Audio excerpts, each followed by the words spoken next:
Bienvenue à toi, jeune artiste martial. Dans cette vidéo où nous allons débattre du sujet brûlant de qui est le plus fort entre Yuichiro Hanma et Yujiro Hanma dans le manga qui pète des bouches à tour de bras, Baki. Ces deux personnages sont des combattants incroyablement puissants, chacun avec leur propre style de combat unique et leur propre histoire personnelle. Cependant, il est important de souligner que nous avons peu d'informations sur Yuichiro Hanma. Donc je vais naturellement me concentrer sur ce que nous savons de lui et comment il pourrait potentiellement se mesurer face à Yujiro. Beaucoup de parties le concernant seront spéculatives, mais je vais essayer de faire le nécessaire avec ce que nous avons à disposition pour tirer certaines conclusions. Nous allons explorer leurs compétences, leur expérience et leur histoire pour déterminer qui est vraiment le plus fort des deux. Préparez-vous pour un débat passionnant et faites-moi savoir dans les commentaires lequel parmi ces deux grands hommes est en droit de se trouver au sommet de la chaîne alimentaire. Même si, entre nous, c'est comme comparer la puissance du tyrannosaure à celle du gigantosaure. On est face à deux poids lourds aux capacités incomparables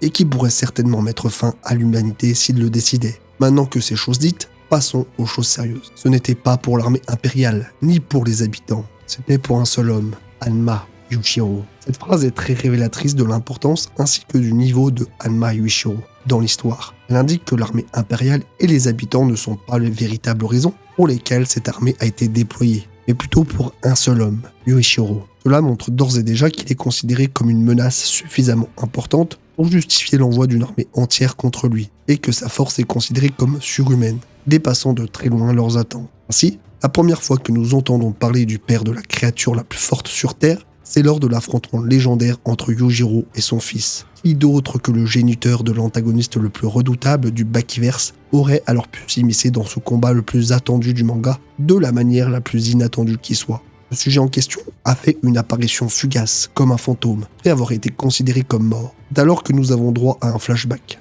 Les forces militaires ont déployé une quantité considérable de munitions, plus de 1000 tonnes, pour tenter de l'éliminer. Mais les détails précis de cette opération n'ont jamais été révélés et ne peuvent donc pas être considérés comme un exploit de durabilité, même s'ils ont en effet déformé l'île sur laquelle ils se trouvaient en essayant de le vaincre. Le général en charge de la mission de l'élimination souhaitait utiliser une bombe nucléaire. Cette option a été rejetée en raison de la fin de la guerre. Le soldat a comparé ses capacités de combat à celles d'un combattant de niveau mondial luttant contre des enfants. Imaginez-vous Penaud à 10 ans contre Mohamed Ali. Un peu peur. Une technique est particulièrement mise en avant ici. Afin de mettre en relief le contexte, Dress est en effet une méthode dans laquelle l'utilisateur saisit un membre de son adversaire et le projette avec la puissance d'une arme telle que les nunchaku. Cependant, il est rare de voir Yuichiro, le personnage en question, l'utiliser. Nous allons donc nous baser sur les démonstrations de sa technique pour en montrer les capacités, en évitant celles qui sont spécifiques à Yujiro, bien que cela devrait être tout de même une approximation des capacités de la technique. Cet art consiste à faire tournoyer l'adversaire de manière si véloce qu'il semble pratiquement devenir semi-transparent,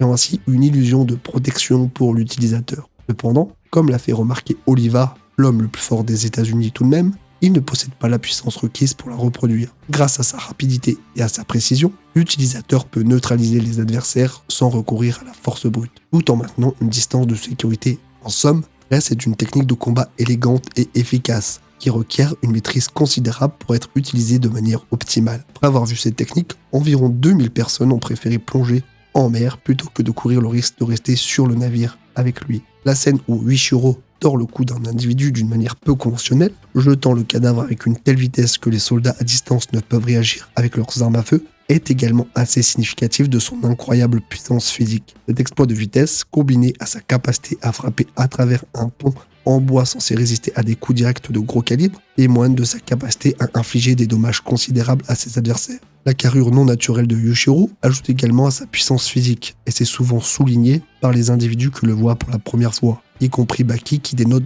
de très larges épaules. Si Yujiro est quelqu'un de très sec avec des muscles très développés, celui de Yuichiro, lui, est bien décrit comme n'étant pas naturel, comme faisant partie d'un autre plan d'existence. On le voit de toute façon à son aisance dans la puissance de ses membres, comme nous l'atteste sa capacité à jeter facilement un homme par-dessus bord, entraînant d'autres personnes dans sa chute. Ces actions démontrent clairement que Yuichiro ne fait pas partie du même monde que les communs des mortels. En ce qui concerne la force brute pure, j'aurais tendance à mettre Yuichiro un poil au-dessus de par sa constitution anormale et son aisance plus que soupçonneuse à se débarrasser d'une armée entière sans le moindre effort. Il est bon de souligner qu'il est le premier à avoir vaincu les États-Unis à lui seul. Sur cet aspect, Yujiro n'est donc que le second. poursuivant un héritage déjà conquis. Mais intéressons-nous désormais au spin-off Baki Gaiden Keijin, qui en montre davantage sur le tempérament de l'homme, ses principes et sa façon d'être. Lorsque Yushiro Hanma subit une terrible raclée de la part du lutteur professionnel Ikiguzan, il ne semble pas être affecté par les coups qu'il a reçus.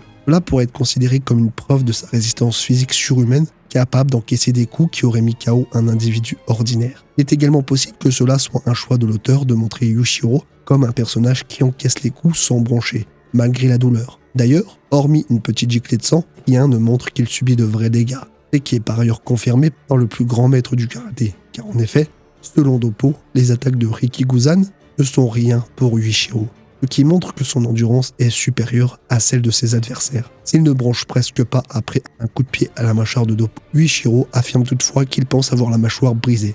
Cela pointe une possible vulnérabilité de sa part. Entre ça et les hématomes présents sur son visage, suite à sa défaite anticipée, Shiro est-il vraiment aussi résistant que ça? À vrai dire, il est difficile d'établir une vraie conclusion quant à son état à ce moment-là. Après tout, il est bon de rappeler que le dessinateur n'est pas Itagaki Keisuke, quand bien même il s'occupe du scénario.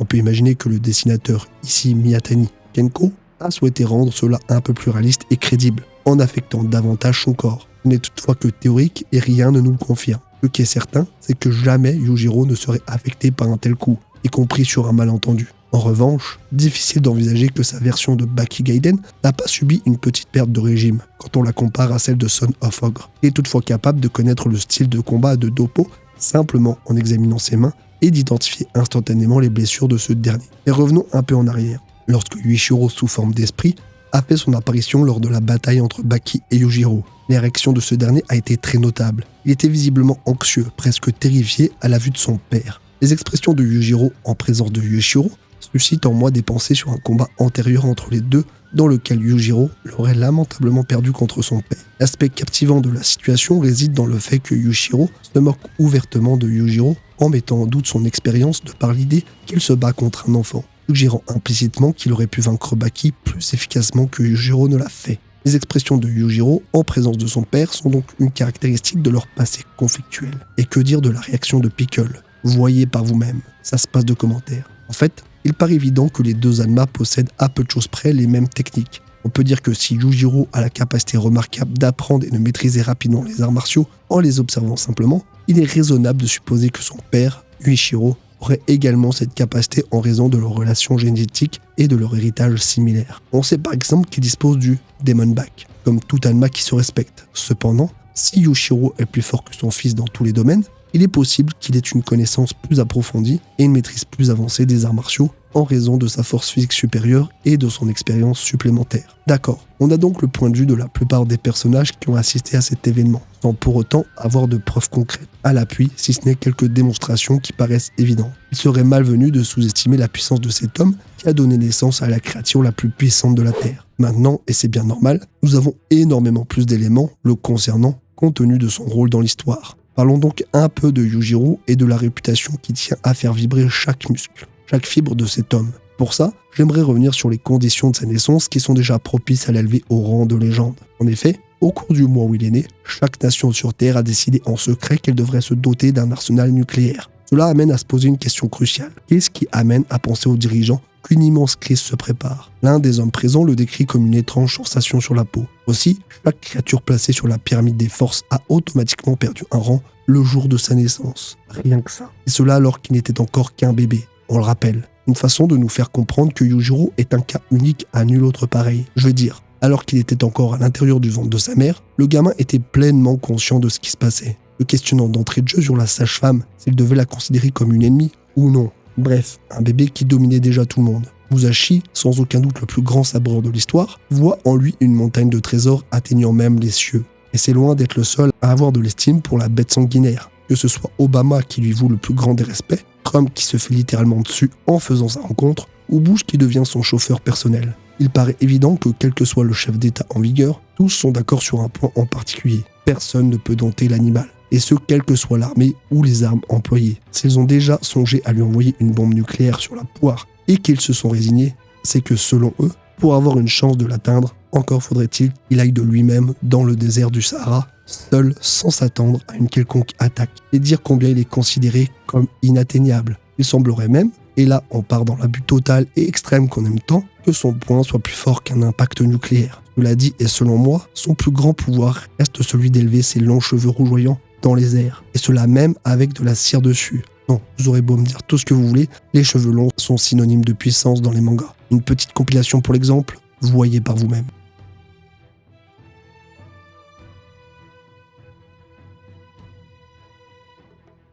Non, plus sérieusement. En réalité, il est difficile de séparer ces deux hommes sur le plan physique pour la simple et bonne raison que nous avons trop peu d'informations sur Wishiro. Les seuls éléments probants que nous avons nous montrent Yujiro presque affolé devant le retour de son père, sans parler de Pickle qui a combattu tous les meilleurs personnages sans suer et qui se retrouve à trembler de terreur devant son aura. Si on met de côté Baki Gaden qui n'est sûrement pas très représentatif de son réel niveau, la série principale nous le présente comme le seul personnage que Yujiro n'a pas pu battre. De plus, et contrairement à son fils, il est bien plus calme et détendu, venant même se moquer de ce dernier. Il ne fait aucun doute qu'il a un niveau très conséquent, probablement au-dessus du sien. Les Hanma sont connus pour gagner en puissance avec l'âge, et l'expérience est un atout majeur quoi qu'on en dise, tout spécialement dans une guerre de poings. D'un autre côté, on est plus à même de mesurer la force redoutable de Yujiro, qui est sans pareil et dont la réputation n'est plus approuvée, tant ses exploits sont nombreux. Personnellement, je mettrais tout de même une petite piécette sur Yujiro.